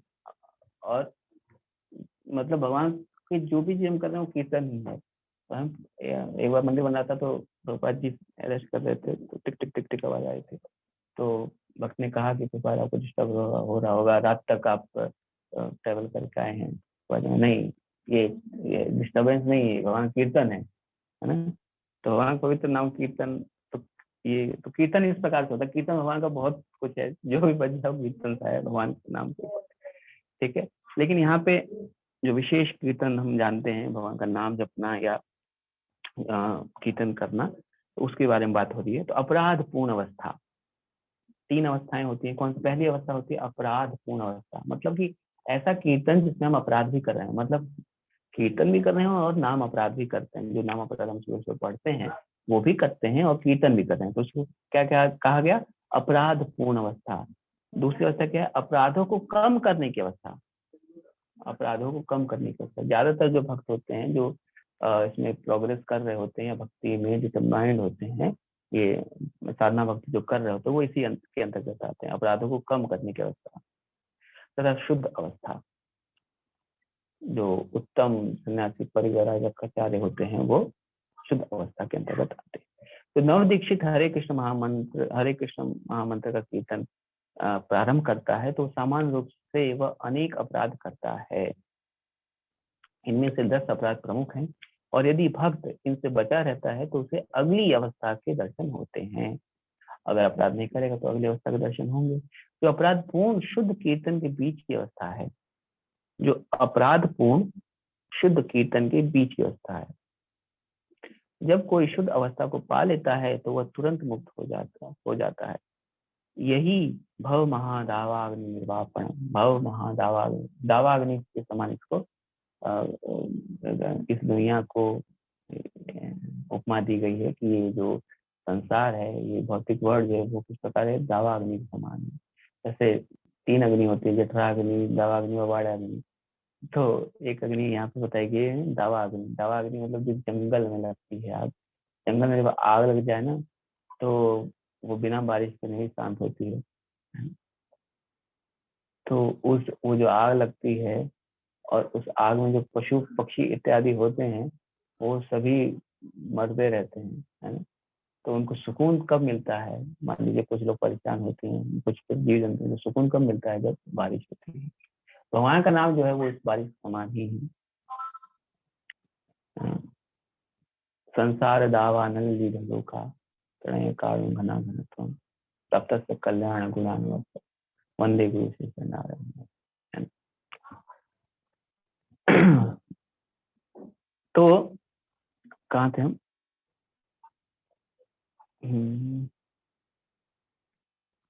हाँ, यही यही भव महादावाग्नि निर्वापणम कहलाता है। ज्यों ही मनुष्य भौतिक अस्तित्व रूपी प्रज्वलित अग्नि से मुक्त हो जाता है त्यों ही वो दिव्य जीवन का रसास्वादन कर सकता है। मान लीजिए कोई बंद गया है, जंगल में फंसा पड़ा है, अगर आप उसे जंगल की आग से निकाल देते हैं तो ही वो सुख की सांस ले पाएगा ना। तो वही बात बताते हैं कि ये दुनिया जो है वो जंगल, ये दुनिया ऐसी है कि जंगल समान है और वो भी इस दुनिया में आग लगी हुई है, और इस आग से जो आपको निकाल दे तो कितनी अच्छी बात है ना। यही तो हम चाहते हैं। कभी आप कल्पना कर सकते हैं कि आप एक ऐसे जंगल में हैं, सच का जंगल समझिए, अभी इस दुनिया का जंगल मत समझिए, सच का जंगल समझिए, उस जंगल में आग लगी हुई है। तो आपका एकमात्र उद्देश्य क्या होगा? कैसे मैं यहाँ से बाहर निकलूं, यही उद्देश्य होगा ना। और कोई तो उद्देश्य नहीं होगा ना कि चलो मैं थोड़ा शेर को भी देख लूं, थोड़ा मैं इसको भी देख लूं, थोड़ा मैं देख लूं कि जंगल में और कौन कौन से प्राणी पाए जाते हैं, थोड़ा मैं बॉटनिकल सर्च भी कर लूं कि जंगल में कौन कौन से पेड़ पौधे पाए जाते हैं, थोड़ा मैं जूलॉजिकल सर्च भी कर लूं। ऐसा नहीं करेंगे। आपका एक बात उद्देश्य होगा कि इस जंगल से किस प्रकार बाहर निकला जाए। अब आप जहाँ बैठे हैं वो भी एक जंगल है ना? ये जो भौतिक संसार एक जंगल है, उसमें आग लगी हुई। तो एकमात्र उद्देश्य क्या होना चाहिए? यहाँ से निकलने का। यही बात बता रहे हैं। सारांश यह है कि भवरोग से मुक्त होने के लिए सारांश यह है कि भवरोग से मुक्त होने के लिए मनुष्य को हरे कृष्ण मंत्र का कीर्तन अपनाना चाहिए। कृष्ण भावनामृत आंदोलन विशेषतया ऐसे वातावरण उत्पन्न करने के लिए है जिसमें लोग हरे कृष्ण मंत्र का कीर्तन कर सके। मनुष्य को श्रद्धा के साथ शुभारंभ करना चाहिए, और जब कीर्तन करने से श्रद्धा बढ़ जाती है तब वह इस संघ का सदस्य बन सकता है। तो कई बार जब बच्चा दवाई नहीं खा रहा होता या दूध नहीं पी रहा होता तो हम कुछ मिला के उसको दे देते हैं, क्योंकि उसके लिए फायदेमंद होता है। उसी प्रकार जब भक्त या जो जो कुछ लोग को जो ये नाम पसंद नहीं आता है, तो हम कीर्तन द्वारा अलग अलग विधियों द्वारा उनको आकृष्ट करने का प्रयास करते हैं, है ना। और उससे वो आकृष्ट होकर आते भी हैं। कई लोग प्रसाद से आकृष्ट होकर आते हैं, कई लोग कीर्तन से आकृष्ट होकर आते हैं, वो बहुत बड़े बड़े भक्त बनते हैं बाद में जाके, है ना। कई लोग डीटी वर्शिप से आकृष्ट होकर आते हैं, कई लोग मैनेजमेंट से भी कई लोग आकृष्ट होकर आते हैं। कौन का जो प्रभुपाद जी द्वारा मैनेजमेंट है उससे भी आकृष्ट होकर आते हैं। तो ऐसी ऐसी क्रियाएं भी हम कहीं कई बार करते हैं। तो उन क्रियाओं द्वारा आकृष्ट होकर व्यक्ति भक्त बनता है, और बने भी हैं कई सारे भक्त। कई लोग बुक्स से आकृष्ट होते हैं, तो बन सकता है। हम लोग सारे विश्व में कीर्तन मंडलियां भेजते हैं। कई बार रथ यात्रा जो होती है वो सब बहुत बड़ा है प्रकार का माध्यम, रथ यात्रा जो है, तो वो बहुत इम्पोर्टेंट। तो जो लोग हम लोग सारे विश्व में कीर्तन मंडलियां भेजते हैं, और इन मंडलियों का अनुभव है कि विश्व के उन सुदूरतम भागों में जहाँ कृष्ण का किसी को ज्ञान तक नहीं है, हरे कृष्ण महामंत्र हजारों व्यक्तियों को हमारे पड़ाव में आकृष्ट करता है। हरे कृष्ण आप कीर्तन करिए, वहां भीड़ लग जाती है, भगवान का नाम सबके पास चला जाता है। आप हफ्ते का में कीर्तन करो तो आपको लोग देखेंगे, भगवान का नाम किसी न किसी के कान में अवश्य ही जाएगा, है ना। और लोग वहां पे इकट्ठा भी हो जाते हैं, क्योंकि उनको लगता है कुछ बज रहा है। तो कुछ बज रहा होता है, लेकिन कुछ है जो चीज हम देना चाहते हैं, तो भगवान का नाम सबके पास जाए, कुछ तो स्वीकृति मिले, कुछ तो उसे आए कि वो भक्ति करने के लिए तत्पर हो या इच्छा जागृत हो। कम से कम उसे लगे तो था तो ब्रह्म जिज्ञासा, उसे लगे तो कम से कम। खैर इतना जल्दी नहीं आ जाता था ब्रह्म जिज्ञासा, लेकिन कहने का अर्थ मेरा यह है कि उसमें कुछ तो जाए, और हो सकता है वो भक्ति बन जाए। प्रभुपाद जी ने क्या किया? प्रभुपाद जी तो पास में बैठ गए, प्रभुपाद जी ने कीर्तन शुरू कर दिया। नहीं हो रहा था कुछ, प्रभुपाद जी कीर्तन शुरू कर दिया, है ना। सोचो ये नाम की महिमा, वो कीर्तन और आज इसका आज जो है वो जो कीर्तन है, भगवान का नाम, वो उसकी वजह से आज जो आप देख पाते हैं, या हम अपने आप को देख पाते हैं, आप जो बड़े बड़े भक्त हैं वो देख पाते हैं, वो भगवान के नाम के द्वारा ही शुरुआत हुई, है ना। प्रभुपाद जी ने इसके ऊपर कहा है ना कि भगवान कृष्ण महानामृत की जो शुरुआत होती है वो भगवत नाम से ही शुरू होती है ना। ठीक है। पड़ाव में आकृष्ट करता है। कुछ भागों में तो इस मंत्र को कुछ दिनों तक सुनने के बाद लोग सिर मुड़ाकर तथा हरे कृष्ण महामंत्र का संकीर्तन करके भक्तों मुड़ाकर हरे कृष्ण महामंत्र के संकीर्तन करके भक्तों की नकल करने लगते हैं। भले ही ये नकल मात्र हो, लेकिन अच्छी वस्तु का अनुकरण वांछनीय है। अनुकूल करने वाले कुछ एक लोग क्रमशः गुरु द्वारा दीक्षित होना चाहते हैं और दीक्षा के लिए स्वयं को प्रस्तुत करते हैं। अच्छी चीज की अगर नकल करें तो वो अच्छी बात है। मान लीजिए बच्चा होता है, आप बच्चा अपने जो भी आपको बच्चा आपके पास बच्चे होंगे, आप बच्चों को, छोटे बच्चों को मंदिर लेके जाइए और आप खुद दंडवत प्रणाम करिए, तो प्रभुपाद जी के सामने जब प्रणाम किया आपने, भगवान सामने प्रणाम किया, तो बच्चा जो आपकी नकल करेगा, है ना, लेकिन वो जो नकल है वो नकल अच्छी मानी जाएगी। क्यों? क्योंकि वो अच्छी क्रिया को प्रोत्साहित कर रही है वो नकल, है ना। तो इसलिए कुछ लोग होते हैं समुदाय करने लगते हैं, तो वो नकल अच्छी मानी जाएगी, क्योंकि वो नकल अच्छी लक्ष्य को मतलब वो उसको करने से वो अच्छा व्यक्ति ही दर्शाया जाएगा और वो एक अच्छी लक्ष्य के प्रति अग्रसर हो पाए, है ना। इसलिए वो नकल जो है अच्छी मानी जाएगी। तो अच्छी वस्तु का अनुकरण वांछनीय है, मतलब अच्छा ही माना जाना चाहिए। तो बुरा नहीं मानते कि तुम लोग नकल कर रहे हो, नहीं, कम से कम कर तो रहा है नकल। अब अगर आप नकल करते रहेंगे ना, तो वो एक बार असलियत में आ जाएगा आपको। आप करते रहें, अब करते रहेंगे, क्या अर्थ है कि आप नित्य निरंतर अभ्यास कर रहे हैं उसका। और गीता का क्या है, अभ्यासेन। तो उस अभ्यास से वह आपके कैरेक्टर में आ जाएगा, वो आपके चरित्र में आ जाएगा। ठीक है, इसलिए अच्छी चीज का हमें नकल करनी चाहिए। भगवान के नाम में टेस्ट नहीं आता लेने में, है ना, लेकिन हमें बिल्कुल ऐसे अपने को अपने नकल दिखा, क्योंकि हम जो भी करते हैं भगवान का नाम, तो हमें अपने को दिखाना चाहिए कि हम अपने को व्यक्तिगत तौर पर अपने को, किसी और को दिखाने की बात नहीं कर रहा, अपने को दिखाना चाहिए कि हम लोग बड़े ही सावधानी से माला कर रहे हैं। भले जो भी प्रोसेस हो, प्रोसेस को फॉलो कर रहे हैं, जो बोल रहे हैं सुन रहे हैं, इस प्रोसेस को बड़ी प्रकार से नकल करनी चाहिए। अच्छे भक्तों की नकल करनी चाहिए। कुछ भक्त आप देखेंगे तो बहुत अच्छी माला करते हैं, माला देखने में आनंद आ जाता है, इतनी अच्छी माला करते हैं, क्या माला करते हैं आप, ऐसे, है ना। तो उनकी तरफ ऐसा होना चाहिए कि क्या माला करते हैं तो ऐसे, तो उनका आप अनुकरण करें, उनका जो नकल करें, तो वो धीरे धीरे करेंगे तो वो गुण आपके अंदर आ जाएगा, है ना। अब देखिए, नकल तो हम किसी ना किसी करते हैं ना। फैशन जो होता है, जो फैशन कर रहे होते हैं, वो भी एक तो एक नकल ही है ना। इसने फटी हुई जींस पहनी तो हम दो टांग फाड़ के पहनेंगे तो जींस, है ना। तो वो भी नकल ही है। तो ठीक है, उनको जो भी अच्छा लगता है, ठीक है।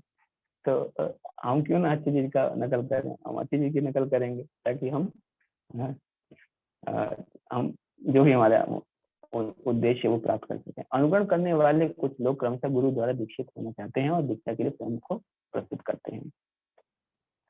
समय है, यदि कोई निष्ठावान हुआ तो उसको दीक्षा दी जाती है और यह आस्था भजन क्रिया कहलाती है। ये लाइन से मैं पढ़ता हूँ। यदि कोई निष्ठावान हुआ तो उसको दीक्षा दी जाती है और यह आस्था भजन क्रिया कहलाती है। ये आस्था जो है, विश्वास जो है, भजन क्रिया कहलाती है। ठीक है, कि वो भजन करने के लिए तत्पर है, मतलब वो साधक भक्त बनने के योग्य है। तब वह धीरे धीरे हरे कृष्ण महामंत्र का प्रतिदिन 16 माला जाप करके और अवैध मैथुन, मादक द्रव्य, मांसाहार और वित्त क्रीड़ा से अपने को दूर रखकर भगवान की भक्ति में सचमुच लग जाता है। भजन क्रिया से मनुष्य भौतिकतावादी जीवन के कलमश से मुक्ति प्राप्त कर लेता है। मुक्ति प्राप्त कर लेता, तब वह न तो किसी होटल या भोजनालय में मांस तथा प्याज से बने तथा कथित स्वादिष्ट व्यंजन खाने जाता है, न ही वो धूम्रपान करने या चाय अथवा कॉफी पीने की परवाह करता है। वह न केवल अवैध मैथुन से दूर रहता है, अभी मैथुन जीवन से पूर्णतः बचता है, और न ही वो अपना समय तर्क वितर्क करने या वित्त की राह में बर्बाद करता है। 4 नियम का यहाँ पे बात बताई गई है, जो 4 रेगुलेटरी प्रिंसिपल हैं। इसको फॉलो कर जो व्यक्ति करते हैं फॉलो, एक श्लोक आता है महाभारत में, जैसे बोलते हैं कि ना अस्ति त्याग समम सुखम, इस प्रकार से कि त्याग के समान कोई सुख नहीं है ना, ऐसा बोलते हैं वो। तो हम लोग इसका ही शायद त्याग कर रहे होते हैं। ये एक तरह से तपस्या है।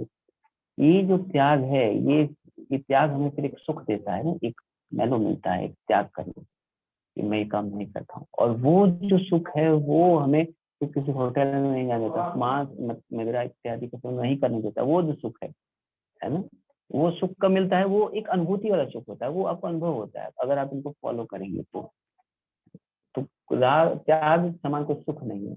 तो त्याग करने से जो सुख मिलता है वो सुख नहीं। तो साधक भक्त जो करता है तो कई बार उसको त्याग करने पर सुख मिलता है ना। कई बार क्या होता है कि जो रनिंग कर रहे होते हैं ना, लॉन्ग डिस्टेंस रनिंग करते हैं, बहुत थक जाते हैं, और वो जो थक जाते हैं लेकिन वो उनका जो पसीना होता है, उनकी थकावट होती है, वो उनको और फोर्स करती है कि और अब कर सकते हैं, है ना। तो वो ये जो सुख है वो उनको ही हो सकता है जो उसको फॉलो करते हो, है ना। जो बैठ के केवल तर्क वितर्क करता है उसको वो सुख का प्राप्त नहीं होगा। जो बैठ के केवल इन चार नियमों को तोड़ता है उसको उसको ये सुख प्राप्त नहीं होगा। किसको प्राप्त होगा? जो इनको उसको फॉलो करते हैं। तो ऐसा नहीं, फोर नेगेटिव प्रिंसिपल फॉलो करना बड़ी दुखदायी बात है, शुरुआत में हो सकती है, करने के बाद जो सुख मिलता है ना वो आपको और फोर्स करता है। जो प्योरिटी आती है, तो purity is the force, purity जो आती है वो हमें और फोर्स करती है कि और आगे बढ़ो ऐसे करके। ठीक है, हमारे पास समय है ना? है। इस तरह से समझना चाहिए कि अवांछित वस्तु से शुद्ध हो रहा है। अनर्थ निवृत्ति, भजन क्रिया के बाद आती है अनर्थ निवृत्ति। याद रखिएगा, भजन क्रिया के बाद आती है अनर्थ निवृत्ति। अनर्थ शब्द अवांछित वस्तु का द्योतक है। अवांछित जो हमारे उद्देश्य के बीच में रोड़ा है उसको बोलते हैं अवांछित चीजें, है ना। कृष्ण भावनामृत आंदोलन में सम्मिलित होते ही सारे अनर्थ नष्ट हो जाते हैं। होते ही सारे, जब मनुष्य अवांछित वस्तुओं अनर्थों से मुक्त होता है तो अपने कृष्ण कार्यों को संपन्न करने में स्थिर हो जाता है। वास्तव में वह ऐसे कार्यों में आसक्त होकर भक्ति करने में उल्लास का अनुभव करता है। यह भाव कहलाता है। भजन क्रिया अनर्थ होती है और उसको आता है भाव, ये भाव कहलाता है। तो ये लिख लीजिएगा, भजन क्रिया अनर्थ होती और भाव, ये एक पूरा प्रेम तक ये पूरा एक सीढ़ी जाती है सोपान। पता नहीं कृपा जी इसमें बताते हैं कि नहीं, आगे आगे जो श्लोक आएगा साथ इसमें बताएंगे कृपा जी। ये भाव कहलाता है भगवान के सुख प्रेम का प्रारंभिक उन्मेष। इस तरह बद्ध जीव भौतिक अस्तित्व से मुक्त हो जाता है और भौतिक ऐश्वर्य, भौतिक ज्ञान तथा समस्त प्रकार के भौतिक आकर्षणों समेत देहात्म बुद्धि से रहित हो जाता है। ऐसे समय में मनुष्य समझ सकता है कि पूर्ण पुरुषोत्तम भगवान कौन है और उनकी माया क्या है। एक बार भाव दशा प्राप्त हो जाने पर माया भक्त को विचलित नहीं कर पाती। भाव मतलब प्रेम के नीचे का स्तर होता है भाव, और बीच में कई सारे आते हैं, श्रद्धा निष्ठा स्तर के आते हैं, मुझे भी याद नहीं आ रहा है। तो भाव जो है वो प्रेम के जस्ट नीचे रहता है। तो एक बार भाव दशा प्राप्त हो जाने पर माया भक्त को विचलित नहीं कर पाती।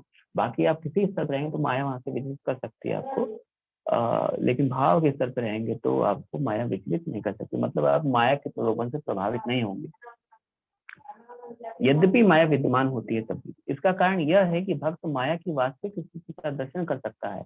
माया का अर्थ है कृष्ण का विस्मरण, और कृष्ण का विस्मरण तथा कृष्ण भावनामृत प्रकाश तथा छाया की भांति पास पास रहते हैं। यदि कोई छाया में रहता है तो वो प्रकाश द्वारा प्रदत्त सुविधाओं का लाभ नहीं उठा पाता, और यदि वो प्रकाश में रहता है तो वो छाया के अंधकार में विचलित नहीं हो सकता। कृष्ण भावनामृत अपनाने से मनुष्य क्रमशः मुक्त हो जाता है और प्रकाश में आ जाता है। ये संदेह वो अंधकार का स्पर्श तक नहीं करता, जैसे कि चैतन्य चरितामृत के मध्य लीला में पुष्टि हुई है। कृष्ण सूर्य सम माया है अंधकार, जहाँ कृष्ण ताहं माया अधिकार। कृष्ण की तुलना सूर्य प्रकाश से की गई है और माया की तुलना अंधकार से। जहाँ धूप होती है वहां अंधकार नहीं रहता। अगर आप धूप में खड़े हैं तो आप ये नहीं कर सकते बड़ा ही अंधकार है, आप नहीं कर सकते, और ना ही आप अंधकार में हैं। लेकिन जहां से आप धूप से विमुख हुए, है ना, जहाँ पे आपने धूप का आश्रय छोड़ा, वो वहां पे आप क्या हुए, वहां पे आप अंधकार से युक्त हो गए, अंधकार से घिर गए, है ना। तो उस धूप को विद्या कहा गया है और उस अंधकार को अविद्या कहा गया है। ठीक है, कृष्ण को या कृष्ण की बातों को, कृष्ण के वाणी को, कृष्ण के नाम को, कृष्ण गुण को, कृष्ण की लीला को विद्या कहा गया है, और इसके अतिरिक्त जो चीजें हैं उनको अविद्या कहा गया है। जो ही मनुष्य कृष्ण भावनामृत को ग्रहण करता है, माया का अंधकार अर्थात बहिरंगा शक्ति का प्रभाव तुरंत ही लुप्त हो जाता है। माया का एक नाम बहिरंगा शक्ति, भगवान की अनंत शक्तियां हैं, लेकिन उनको कुछ कैटेगरी में विभाजित किया गया है। वो कैटेगरी है अंतरंगा, बहिरंगा और एक तटस्था शक्ति बोलते हैं। 3 शक्ति बंधक। तो जो माया शब्द हम बोलते रहते हैं बहिरंगा शक्ति की जगह आती है। तो ये जो बहिरंगा शक्ति है इसके कारण ही व्यक्ति इस दुनिया में फंसा है और उसका जो मन है उस बहिरंगा शक्ति से काफी आकर्षित होता है। तो इस माया को ऐसा नहीं कि हमें जीतना चाहिए, जीतने का प्रयास नहीं करना चाहिए माया को। बुद्धिमान व्यक्ति वो होता है जो इस माया से दूर रहे, है? बड़े से बड़े सन्यासी भी इस माया को नहीं टेस्ट करते, या ऐसा नहीं सोचते कि मैं बहुत बड़ा सन्यासी हो गया हूँ तो अब तो मैं माया को टेस्ट कर ही सकता हूँ, या मैं बहुत बड़ा भक्त हो गया हूँ तो माया को टेस्ट कर सकता हूँ। नहीं, माया से कभी पंगा नहीं लेना है। मम माया दुरत्या, भगवान की जो माया है वो दुरत्या है। तो आप कभी ऐसा नहीं समझ सकते कि मैं बहुत दिन से भक्ति कर रहा हूँ, बहुत दिन से माला कर रहा हूँ, अब थोड़ी ना ऐसा हो सकता है। हो सकता है, कुछ भी हो सकता है। आप मत जाना उधर, है ना, और नहीं जाना है, माया में नहीं जाना है, ठीक है। तो ऐसे नहीं, तो ये बताते हैं कि भगवान की वो बहिरंगा शक्ति है, भगवान शक्ति है। ऐसा नहीं कि माया खराब है, हाँ, लेकिन माया जो है एक एग्जामिनर की तरह है, वो हमारा टेस्ट लेती रहती है हर समय, हर क्षण हमारा टेस्ट जो है वो माया देवी जो है लेती रहती है, ताकि ये इसका भान हो जाए कि जो व्यक्ति गोलोक जाने वाला है या भगवान के धाम जाने वाला है वो शुद्ध है कि नहीं। अशुद्ध व्यक्ति को थोड़ी ना भेज देंगे वहां पे, है ना, टेस्ट तो नहीं उसका। अगर जब हर टेस्ट में वो पास हो जाता है तो ही उसको वहां पे जाने की इजाजत मिलती है, नहीं तो उसको वहां पे जाने की इजाजत नहीं होती। वहां पे क्या वो और लोगों में भी नहीं जा पाता है ना। तो ये आज की हमारी क्लास थी।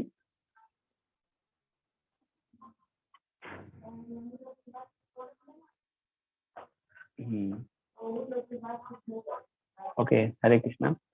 तो आज का जो श्लोक था वो अपनी अविद्या को हटाने का एक बहुत ही आसान साधन बताया गया है, जो भक्त लोग करते भी हैं और साथ में इसका अनुमोदन करते हैं। शास्त्र, गुरु, परंपरा सब इसी बात को कहते हैं कि किस प्रकार से प्रभु का नाम हम जपें और भगवान से मुक्ति पाएं।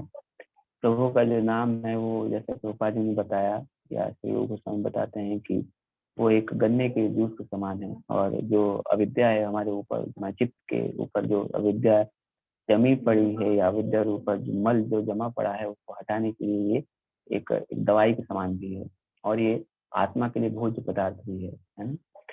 तो इसका हमें पालन बहुत दृढ़ता से, बहुत सावधानी से करना चाहिए। अगर हम इसका पालन में दृढ़ता और सावधानी नहीं दर्शाते हैं तो कहीं ना कहीं हम अपने आप को धोखा दे रहे हैं, और और जो हमारा जो वांछित लक्ष्य है उसको हम प्राप्त करने में असफल रहेंगे। इस कारण हमको इसको बहुत सावधानी पूर्वक करना चाहिए, इसमें जरा सी त्रुटि नहीं होनी चाहिए। हमें जो प्रोसेस बताया जाता है कि जो बोले उसमें, है ना, इस प्रकार करना चाहिए नहीं, और समय अनुसार करना चाहिए, कितने समय में कर लेना है। ये नहीं कि सुबह 4 बजे शुरू की माला और रात को 12 बजे तक चल रही है, पूछा कि प्रभु जी क्या हो रहा है, कहा कि नहीं प्रभु जी कीर्तन ही सदा हरि कर रहे हैं हम तो 12 बजे तक चल रही है वही माला, उतनी ही माला, तो ऐसे नहीं करना है ना। जो भी प्रोसेस बताया जाए वरिष्ठ भक्तों के द्वारा, उस भक्तों को, उन भक्तों के आदेश को बिल्कुल, आदेश को कैसे मानना चाहिए। जैसे आपने मोदी जी का आदेश माना कि आपको घर में ही रहना है, तो वैसे आदेश मानना चाहिए आपको, बिल्कुल सीरियस प्रोफेसर ने कहा है या भक्त ने कहा है करना ही है ना, ऐसे आदेश फॉलो करना चाहिए, और जैसे बताया गया वैसे ही किया जाए, है ना, तो ही हम अपने लक्ष्य को प्राप्त कर सकते हैं।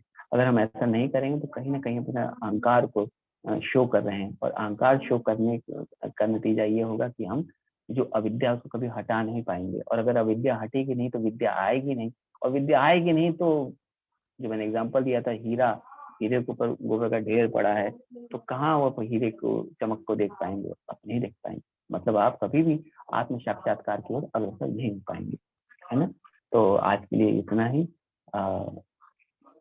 मैं यहाँ से समाप्त करता हूँ। हरे कृष्णा।